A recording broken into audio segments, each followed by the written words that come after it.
हमारी कहानियाँ देखने वाले 80% लोग ऐसे हैं जो हमारी वीडियोस एंजॉय तो करते हैं, लेकिन उन्होंने हमारा चैनल अभी तक सब्सक्राइब नहीं किया है।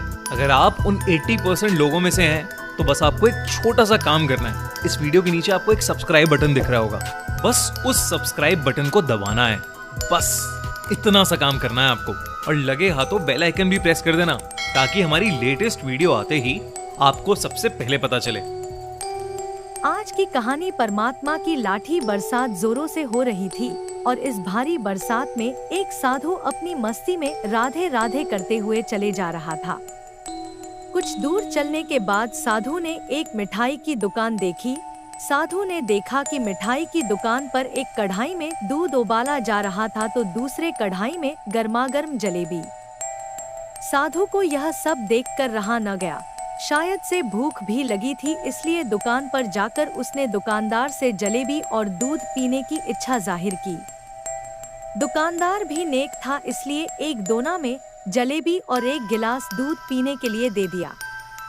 जलेबी खाकर और दूध पीकर मानो साधु खुशी ने समा नहीं रहा था। हाथ ऊपर उठाकर बहुत सारे आशीर्वाद देकर साधु आगे के लिए निकल पड़ा। साधु भक्ति में लीन होकर मधुर भक्ति गीत गुनगुनाते रिमझिम बरसात में चले जा रहा था। साधु अपने पैरों से सड़क पर बिखरे बरसात के पानी में लात कभी इधर मरता तो कभी उधर मारता। उसी रास्ते पर उसके समकक्ष एक नवविवाहित जोड़ी भी चल रही थी। पति पत्नी आपस में काना फुसरी करते हुए मग्न होकर एक दूसरे के गले में हाथ डालकर अपने प्यार की मस्ती में चल रहे थे।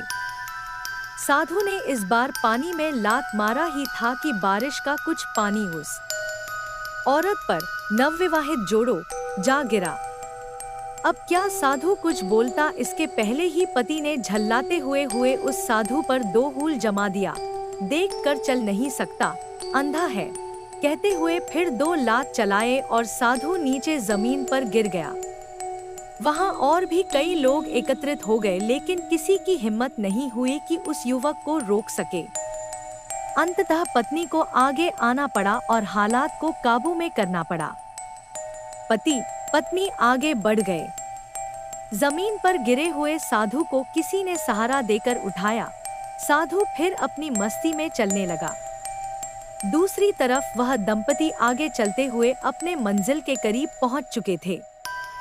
पत्नी चाबियों का गुच्छा पति को थमाई और पति सीढ़ियों पर चढ़ते हुए दरवाजे की तरफ आगे बढ़ा ही था कि अचानक उसका पैर फिसला और सीढ़ियों से गिरता हुआ नीचे सड़क पर आ गया।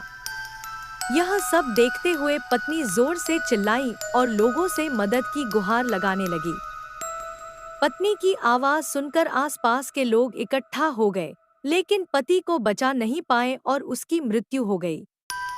पूरा माहौल गर्मा गर्म हो गया।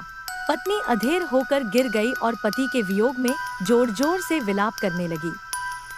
तभी वहां से वह साधु भी गुजर रहा था। जैसे ही लोगों ने साधु को देखा तो आपस में कहने लगे कि जरूर इस साधु का श्राप था, तभी तो यह युवक मारा, वरना क्या कोई सीढ़ी पर गिरने से भी मरता है। लोगों ने तुरंत साधु को रोका और कहा कि तुम कैसे भक्त हो, थोड़ी से बात पर इस युवक को श्राप दे दिया और यह मर गया। लोगों की बातें सुनकर साधु स्तब्ध खड़ा रहा और लोगों से हाथ जोड़कर कहने लगा कि मैंने उस युवक को कोई श्राप नहीं दिया। तभी भीड़ में से एक ने कहा कि अगर आपने श्राप नहीं दिया तो यह युवक कैसे मर गया, भला सीढ़ियों से गिरकर मरता है। जरूर तुम्हारे श्राप का ही असर था इस पर। साधु ने तभी अगला सवाल वहां खड़े लोगों से किया, मेरे पैरों से जो बरसात का पानी उछला था, क्या उसने युवा के कपड़ों को दागी किया था? लोगों ने बोला नहीं, लेकिन महिला के कपड़े जरूर खराब हुए थे। साधु ने फिर पूछा, फिर युवक ने मुझे क्यों मारा? लोगों ने कहा कि क्योंकि वह युवा इस महिला का पति था और अपनी पत्नी से बहुत प्रेम करता था। पत्नी के कपड़े कोई गंदा करे यह वह बर्दाश्त नहीं कर सका, इसलिए उस युवक ने आपको मारा। युवा की बात सुनकर साधु ने एक जोरदार ठहाका बुलंद किया और यह कहता हुआ वहां से विदा हो गया। तो भगवान की कसम, मैंने श्राप कभी किसी को नहीं दिया, लेकिन कोई है जो मुझसे प्रेम रखता है, अगर उसका यार सहन नहीं कर सका तो मेरे यार को कैसे बर्दाश्त होगा कि कोई मुझे मारे। और वो मेरा यार इतना शक्तिशाली है कि दुनिया का बड़े से बड़ा राजा भी उसकी लाठी से डरता है। सच है, उस परमात्मा की लाठी दिखती नहीं और आवाज भी नहीं करती, लेकिन पड़ती है तो बहुत बहुत दर्द देती है। हमारे कर्म ही हमें उसकी लाठी से बचाते हैं, बस कर्म अच्छे होने चाहिए। ना जाने कितनी अनकही बातें साथ ले जाएंगे। लोग झूठ कहते हैं कि खाली हाथ आए थे और खाली हाथ जाएंगे।